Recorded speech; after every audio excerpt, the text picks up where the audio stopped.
तो प्रेम से बोलिए महेश्वर शिव गुरु महाराज की जय, माता पार्वती की जय। तो आज सावन के पावन महीना में मैं एक छोटा सा भजन गाने जा रही हूँ। आप लोगों को पसंद आए तो लाइक, कमेंट और शेयर और हमारे पेज को सब्सक्राइब जरूर करें। कैसन दुनिया बनौला ये जगत के गुरु, समझ में आवत नइखे। कैसन दुनिया बनौला ये जगत के गुरु, समझ में आवत नइखे। कैसन दुनिया बनौला ये जगत के गुरु, समझ में आवत नइखे। क्योंकि महलों पे है महला, क्योंकि बंगलों के तैयारी। क्योंकि महलों पे दो महला, क्योंकि बंगला की तैयारी। क्योंकि कुटियों बिन तरसाला ये जगत के गुरु, समझ में आवत नइखे। क्योंकि कुटियों बिन तरसाला ये जगत के गुरु, समझ में आवत नइखे।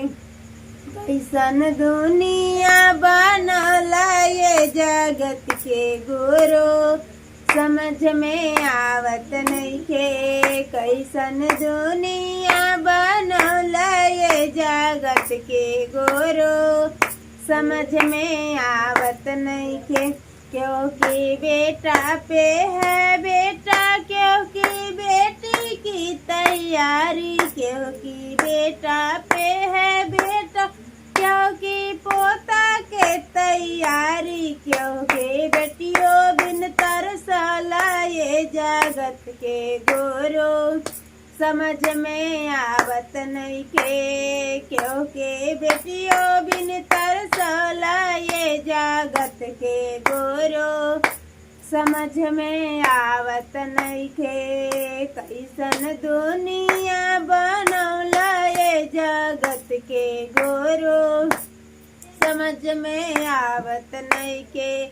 कैसन दुनिया बनौला ये जगत के गुरु, समझ में आवत नइखे।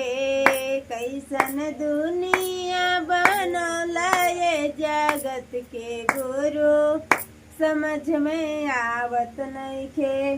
क्योंकि पूड़ी पे कचौड़ी, क्योंकि लड्डू की तैयारी। क्योंकि पूड़ी पे कचौड़ी, क्योंकि बर्फी की तैयारी। क्योंकि रोटियों बिन तरसाला ये जगत के गुरु, समझ में आवत नइखे। क्योंकि रोटियों बिन तरसाला ये जगत के गुरु, समझ में आवत नइखे। कैसन दुनिया बनौला ये जगत के गुरु, समझ में आवत नइखे।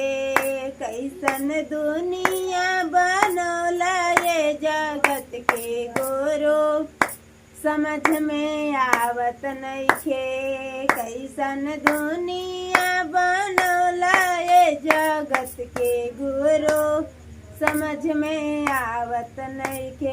क्योंकि हरवो पे दो हरवा, क्योंकि नथिया की तैयारी। क्योंकि सुन पे है हिरवा, क्योंकि मोतियों की तैयारी। क्योंकि गिलटों बिन तरसाला ये जगत के गुरु, समझ में आवत नइखे। क्योंकि गिलटों बिन तरसाला ये जगत के गुरु, समझ में आवत नइखे। कैसन दुनिया बनौला ये जगत के गुरु, समझ में आवत नइखे। कैसन दुनिया बनौला ये जगत के गुरु, समझ में आवत नइखे। तो प्रेम से बोलिए महेश्वर शिव गुरु महाराज की।